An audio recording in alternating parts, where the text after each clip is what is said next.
योगी के आदेश पर कानपुर में घुसपैठियों की जांच, लेकिन बंगाल में बन गया रोड़ा। सामने आई ऐसी खबर जानकर आप भी हैरान हो जाएंगे। कानपुर के कई जगहों पर छिपे रोहिंग्या से लेकर घुसपैठिए, पुलिस प्रशासन ने कसी कमर। अब जो होने जा रहा है एक बार आप भी जान लीजिए। दिल्ली केस के तार जब से कानपुर से जुड़े हैं तब से लगातार योगी एक्शन मोड में है। खबर है कि योगी ने कानपुर ही नहीं बल्कि पूरे प्रदेश में घुसपैठियों और रोहिंग्याओं के खिलाफ जांच पड़ताल और आवश्यक कार्रवाई की बात कही है। सिर्फ यही नहीं, योगी के आदेश के बाद कानपुर समेत पूरे यूपी में ऑपरेशन तेज हो चुका है।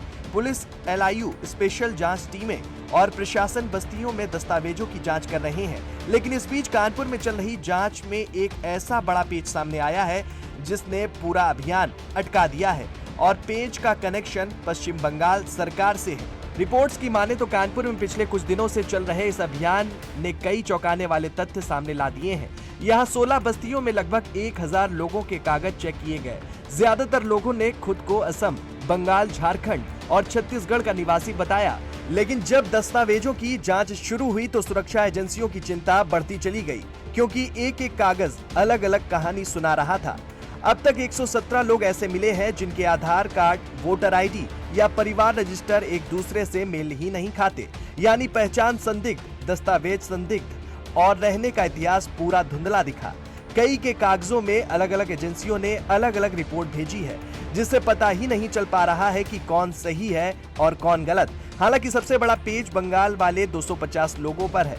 योगी सरकार ने बंगाल प्रशासन को पत्र भेजकर इनके सत्यापन की मांग की थी, लेकिन अब तक सिर्फ 2-4 मामलों में जवाब मिला है, बाकी फाइल अटकी हुई है। अधिकारियों की माने तो कोलकाता से जवाब आने तक इन लोगों पर कोई कार्रवाई आगे नहीं बढ़ सकती, और यही पूरा अभियान धीमा करने की सबसे बड़ी वजह बन चुका है।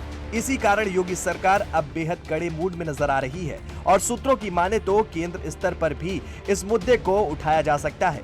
कानपुर से जुड़ी जांच में कुछ और डराने वाले तथ्य सामने आए हैं। आपको बता दें कि सबसे बड़ा मामला तो वही है, बड़े चौराहे पर ऑटो चलाते हुए म्यांमार का रोहिंग्या साहिल पकड़ा गया, जो 2017 में यहां रह रहा था।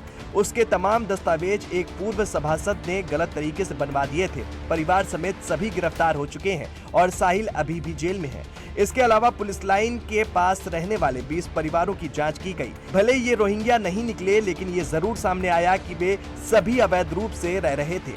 दिल्ली ब्लास्ट के बाद उत्तर प्रदेश के मुख्यमंत्री योगी आदित्यनाथ ने सभी प्रदेशों को ये निर्देश दिया था कि घुसपैठी बांग्लादेश जो रह रहे हैं शहर में, उनको चिन्हित किया जाए। इसी कड़ी में कानपुर कमिश्नरेट पुलिस ने शहर की 16 बस्तियों में जांच की, जिसमें 1000 से ज्यादा लोगों का सत्यापन कराया गया और साथ ही साथ कई लोग संदिग्ध पाए गए। आपको बता दें कि शहर में झारखंड, असम, बांग्लादेशी जैसे लोग भी पाए गए। वहीं एडीसीपी एलआईयू की अगर माने तो उन्होंने बताया कि 4 टीमें गठित की गई हैं और ये टीमें बाहर भेजी गई हैं। इसमें पुलिस और एलआईयू के भी लोग मौजूद हैं। ये टीमें असम और झारखंड गई हैं ताकि जो लोग कानपुर से जा चुके हैं उनका भी सत्यापन हो सके कि कानपुर में कब आए और कब ये गए। कानपुर कमिश्नरेट पुलिस हर पहलुओं पर इनकी जांच कर रही है। सबसे बड़ा सवाल ये उठता है कि आखिर इतना बड़ा अभियान अब क्यों तेज हुआ। सुरक्षा एजेंसियों का कहना है कि दिल्ली केस के बाद साफ हो गया कि रोहिंग्या और बांग्लादेशी नेटवर्क उत्तर भारत में गहराई तक फैल चुका है। कई लोग फर्जी दस्तावेज बनवाकर शहरों में बस चुके हैं, वोटर लिस्ट में नाम चढ़वा चुके हैं, और ये राष्ट्रीय सुरक्षा के लिए बेहद बड़ा खतरा है। हालांकि सख्ती के बीच जब बंगाल प्रशासन का जवाब नहीं आता तो जांच खुद ब खुद अटक जाती है। सैकड़ों संदिग्धों के दस्तावेजों का सत्यापन अधर में लटक गया है। योगी सरकार इस स्थिति को बर्दाश्त करने के मूड में नहीं है। खबर है कि यूपी पुलिस ने एक विशेष टीम सीधे बंगाल और असम भेज दी है, ताकि जमीन पर जाकर असल पहचान पता की जा सके। टीम का काम है कि ये पता लगाना कि जो लोग खुद को असम या बंगाल निवासी बता रहे हैं, क्या वे सच में वहीं के हैं या किसी और देश से आकर पहचान बदलकर यूपी में रह रहे हैं। अब अगला कदम क्या होगा? क्या केंद्र सरकार दखल देगी? क्या बंगाल प्रशासन जवाब देगा? क्या यूपी से संदिग्धों की लिस्ट हटेगी? ये आने वाले दिनों में साफ होगा। लेकिन एक बात तो साफ है कि योगी सरकार अब पीछे हटने वाली नहीं है। अपने सहयोगी राजेश के साथ दीपक यादव, जेएमडी न्यूज, कानपुर।